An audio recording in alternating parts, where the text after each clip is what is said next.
Okay, Lisa's progress report, part 2. My hands and fingers used to be, aside from being contracted, really numb and painful. And the numbness, there's still a tiny bit left, but it is almost gone. My calves down to my feet, however, I'm still having that issue. I don't have the pain that used to come with it. It would, oh gosh, sometimes the pain was excruciating to the point of, gosh, I remember one night I just cut my feet off. They hurt so badly. They would burn like fire, and then your shin bone would feel like it was broken and protruding out of the skin, and almost like glass shards on your feet. I don't have those feelings anymore. I don't have that pain. I still have the numbness. Both legs, calves down to the feet, usually from 4 o'clock in the afternoon on into the evening. I'm hoping that one will go away. It's not unbearable. It's okay. It's just one of those things. It's uncomfortable. It'd be nice if that could recover. I'm hoping it does. If not, I'll take it. It's fine. I'll take walking and talking and go with numb feet in the afternoon, and I'll be perfectly happy with that. Cognition is much better. I'm still having the time lag issues. My brain is working so much better, though. I already know that.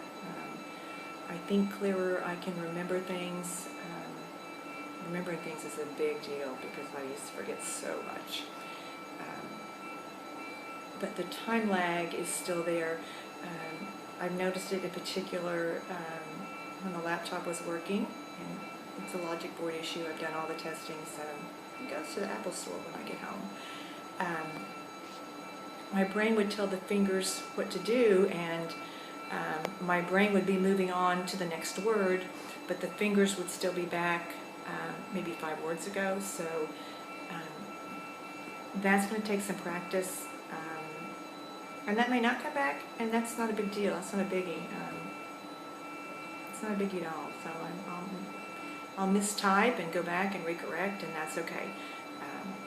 If my brain moves faster in my hands, so be it. I really don't care. It's fine with me.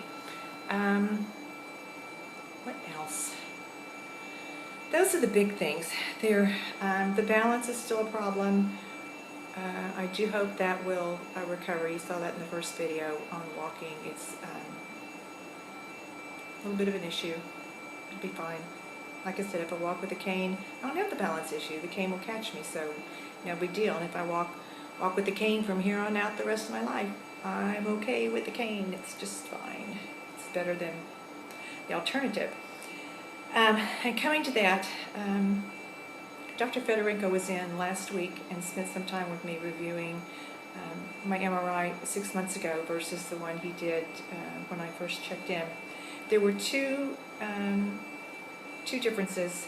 There was a lesion on the brainstem that was not there in December. Considering it wasn't there in December, it was significantly large to have been only 6 months. The brainstem controls breathing, blood pressure, heart rate, so that probably explains a lot of the blood pressure problems I was having. I was always short of breath.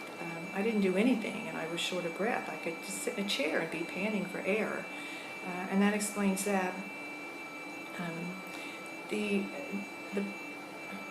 issue I would have had with the brainstem lesion had I not had the stem cell transplant is that eventually, probably 6 to 8 months from now, it would have started shutting down my capability and capacity to breathe and capacity to regulate and monitor the heart.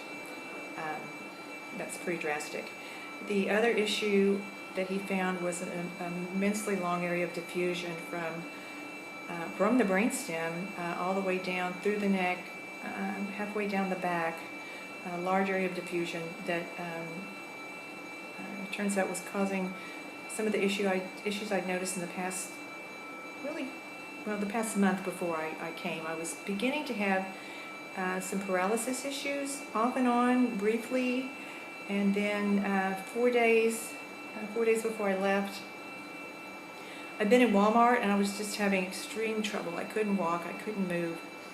finally got back to the car, and then got in the car, and my legs wouldn't move. They were paralyzed. So I called my good friends Pat. Pat talked to Adelaide. Gosh, thank you guys. Pat came to my rescue, picked me up at Walmart, and drove me over to the ER, where I spent way too much time, much longer than I wanted. My legs were paralyzed there for probably 6 hours, gradually came back. But Dr. Fedorenko said that would have rapidly become an issue with that long area of diffusion, and most likely you can't nail a date down. Thanksgiving, Christmas, most certainly by mid-January, both legs would have been paralyzed and in the wheelchair. So if I walk with a cane, I'm a happy camper with a cane. I'll just have some really cool canes. And good thing with a cane, you can't mess with me. I'll just whack you in the shins like Tonya Harding and just stay out of my way.